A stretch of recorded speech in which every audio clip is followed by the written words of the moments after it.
민주평화당 제6차 최고위원 국회의원 연석회의를 시작하겠습니다. 모두 일어나서 국회를 향해 주시기 바랍니다. 국회에 대하여 경례.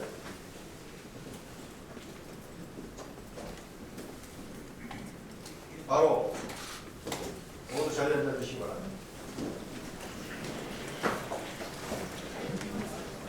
조배숙 당대표님의 모두 발언이 있겠습니다.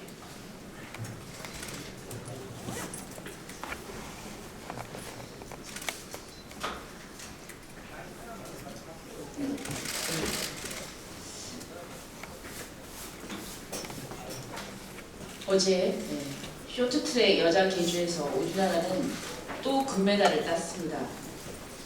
말할 수 없이 기쁘고 대한의 아들딸들이 자랑스럽습니다.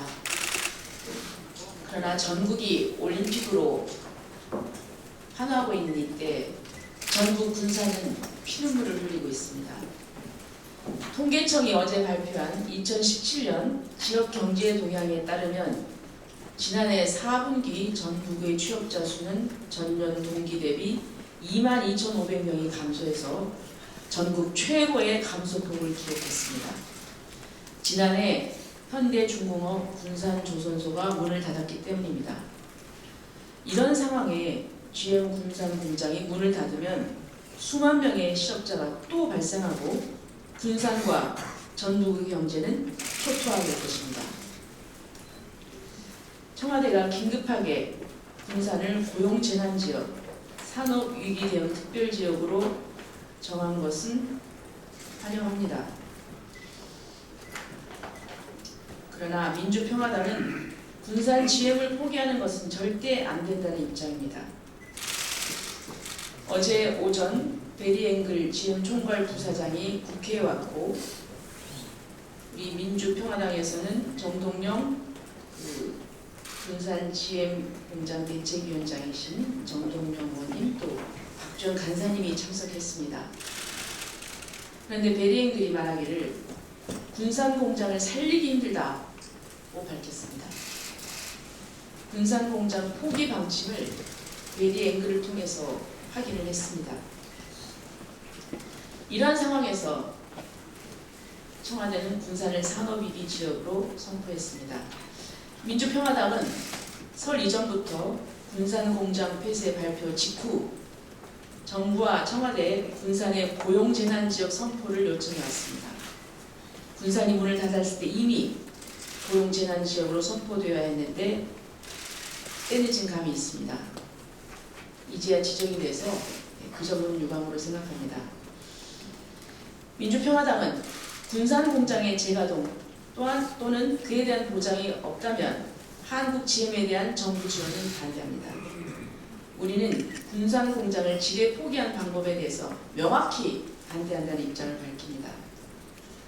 정부 지원을 결정한다면 군산 공장 회생에 대한 보상을 전제로 정부 지원이 이루어져야 한다는 것이 민주평화당의 입장인 것을 강조합니다.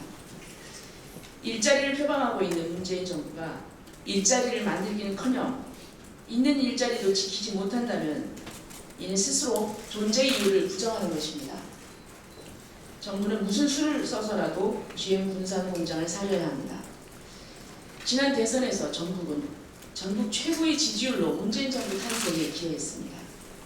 전북은 문 대통령 개인을 지지한 것이 아니라 문 대통령이 전북에 대한 애정의 표를 던진 것입니다. 이제 대통령이 답할 차례입니다.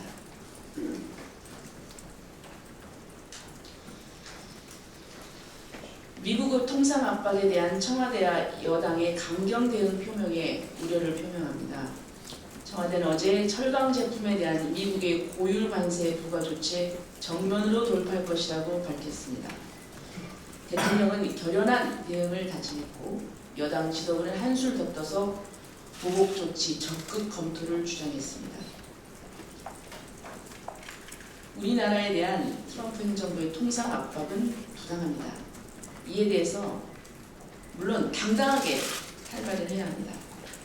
그러나 적절하고 효과적인 수단 없이 입으로 강경 대응을 먼저 외치는 것이 과연 전략적으로 도움이 되는 것인지 의문입니다. 정부는 통상과 안보를 분리 대응한다고 하지만 현재 한미 관계에서 이 둘은 분리될 수 없습니다. 이번 통상 압박은 안보 문제에 있어서 한미 관계의 균열이 반영된 것입니다.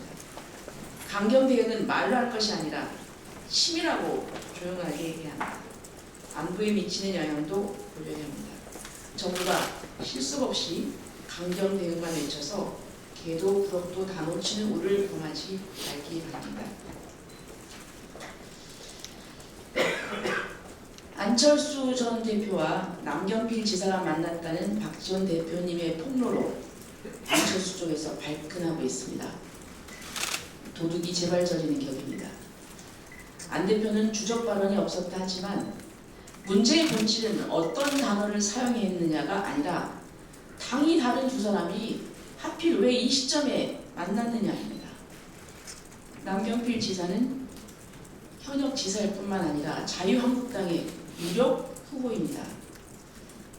우리 당은 바른미래당의 탄생이 보수 대합의 신호탄이라고 얘기해왔습니다. 이제 국민들은 안철수 남경필 회동으로 보수 대합이 시작된 것으로 생각할 것입니다. 구태정치 하는데 저와 여기 계신 우리 의원님들이 똑똑히 기억하고 있습니다. 의원총회에서 그리고 중진 의원들과의 미팅에서 공적인 비공식적인 자리에서 통합은 절대 없다. 그렇게 약속을 했습니다. 그럼에도 불구하고 그 약속을 뒤집고 이렇게 바른정당과 합당을 한 안철수 대표는 구태정치 아닙니까? 그리고 또 비례대표 경우에 합당할 경우 비례대표에게 이 선택권을 보장한 공직선거법 개정안에 대해서 분명히 박주선 대표도 공동 발의를 했습니다. 김광수 의원께서 대표 발의를 했고, 그러던 분이 이제 와서 할 수 없다 이렇게 말을 뒤집는 것이 구태정치 아닙니까? 저는 이야말로 정말 내로남불이다 이렇게 생각합니다. 자, 안 대표가 보수 대합을 부정한다 해도 손바닥으로 하늘을 가리는 것입니다. 그리고 마지막 한 가지 한일 위안부 문제에 대해서 좀 얘기를 하겠습니다. 오늘 또 일본군 위안부 문제 관련 정기 수요 시위가 1323차를 맞습니다. 자그마치 27년째입니다. 1992년 1월 8일 수요 시위를 처음 시작할 때 태어난 아이가 대학을 졸업하고 사회인이 될 만큼의 긴 시간입니다. 올해 들어서만 두 분의 위안부 피해 할머니께서 눈을 감으셨습니다. 정부에 등록된 일본군 위안부 피해자 238분 중에 30분만이 생존해 계십니다. 208분의 할머님들은 끝내 가슴 속에 한을 풀지 못한 채 생을 마감했습니다. 그동안 대한민국은 무엇을 했는지, 또 국회는 무엇을 했는지 돌아보지 않을 수 없습니다. 국민의 억울함을 풀어줘야 할 정당들이 과연 무엇을 했는지 깊이 성찰해야 합니다. 저는 작년 11월 한일 정부 간의 일본군 위안부 피해자 문제 합의 폐기 촉구 결의안을 대표 발의했습니다. 그리고 오늘 이 결의안이 국회 외교통일위원회에서 심사될 예정입니다. 더는 미룰 수 없습니다. 시간이 많지 않습니다. 이번 임시국회에서 국회가 제 역할과 본분을 다해서 위안부 피해 할머님들의 억울함을 풀어드려야 합니다. 민주평화당은 지난 1월 31일 창당준비위원회 전체회의를 통해서 한일 정부 간 일본군 위안부 합의 폐기를 첫 번째 당론으로 채택하겠다는 의지를 확인한 바 있습니다. 모든 정당에게 다시 한번 제안합니다. 이번 임시국회에서 한일 정부 간 일본군 위안부 합의 폐기안을 반드시 통과시킵시다. 2월 임시국회에서 국회가 국민의 대표기관으로서 역사 앞에 부끄럽지 않은 성과를 만들어내야 합니다. 이상입니다. 장병환 원내대표님의 말씀 있겠습니다.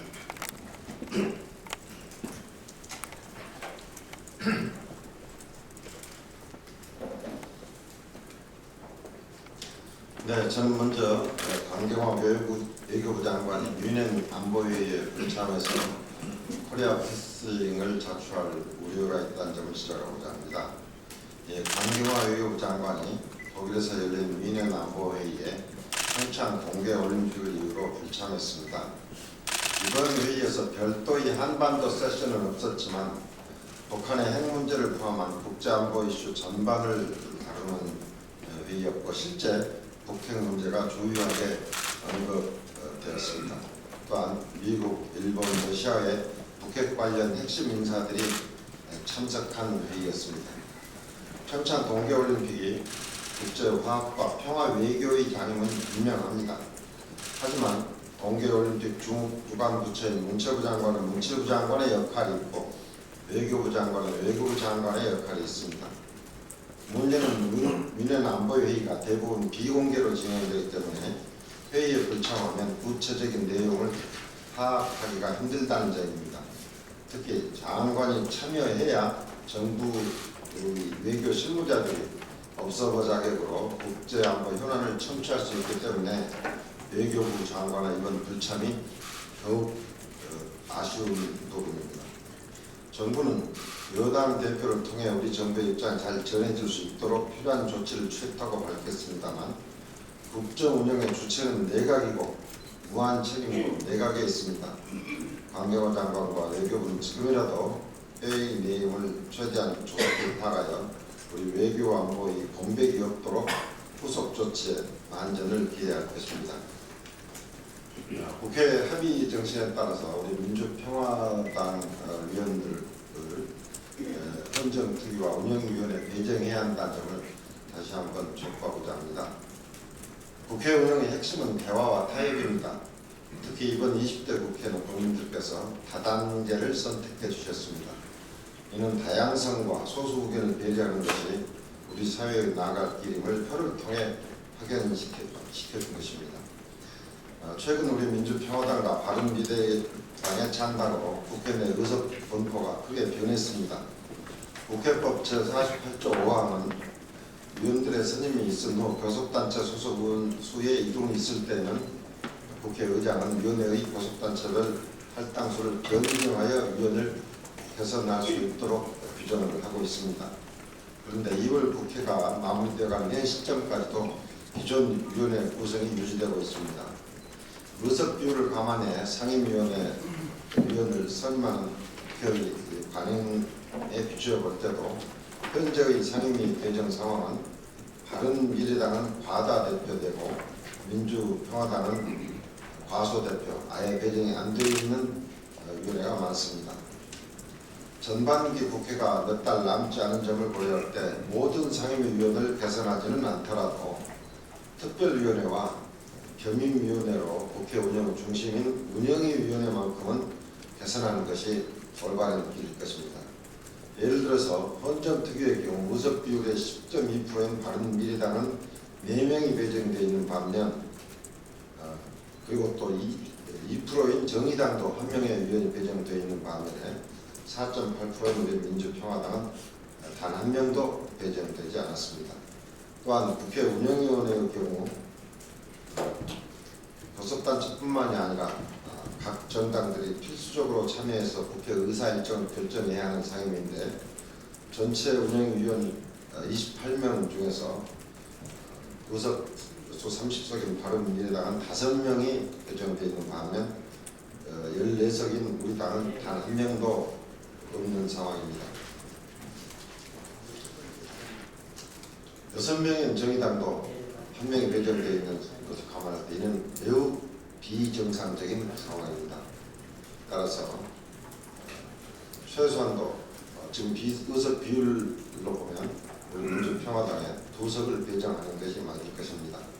이미 국회의장과 교섭단체들에도 이런 문제점을 전달했습니다.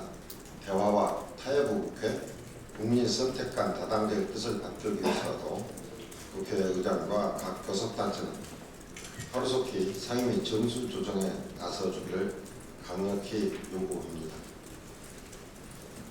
오늘 국회 산업통상자원위원회가 개최됩니다. 여기에서 이 트럼프 행정부가 최근 자국 우선주의와 또 이 반자유무역주의에 따른 무역 정책을 펼치고 있는 것이 양국 간 통상 마찰로 작용되고 있고, 이 한국 대미 수출에 굉장히 부정적인 영향을 미치고 있으며, 이것이 한미 간의 동맹이 더욱 공고해지길 바라는 국민들에게도 부정적인 영향을 미칠 것이 우려가 됩니다.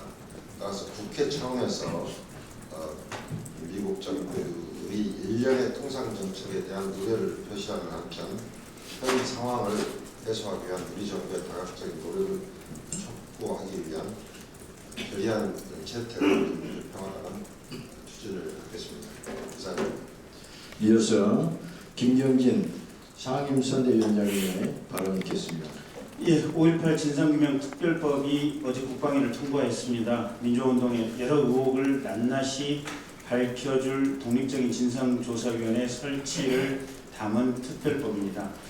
어제 국방위를 통과했고 이번 달 안에 본회의 통과가 예상되는 상황입니다. 저희 민주평화당은 최대한 빠른 시일 내에 진상규명 또 법 시행에 따른 후속 조치가 이어질 수 있도록 최선을 다하겠습니다. 잠시 후에 우리 민주평화당이 YTN 방문을 하기로 예정되어 있습니다. 1995년 3월 1일 뉴스 전문 채널로 개국을 했고 24시간 뉴스라는 신선함과 성실함으로 성장해 왔습니다. 그 YTN이 지금 파업 21일째를 맞고 있습니다. 가장 중요한 것은 방송의 중립성과 뉴스의 공정성입니다.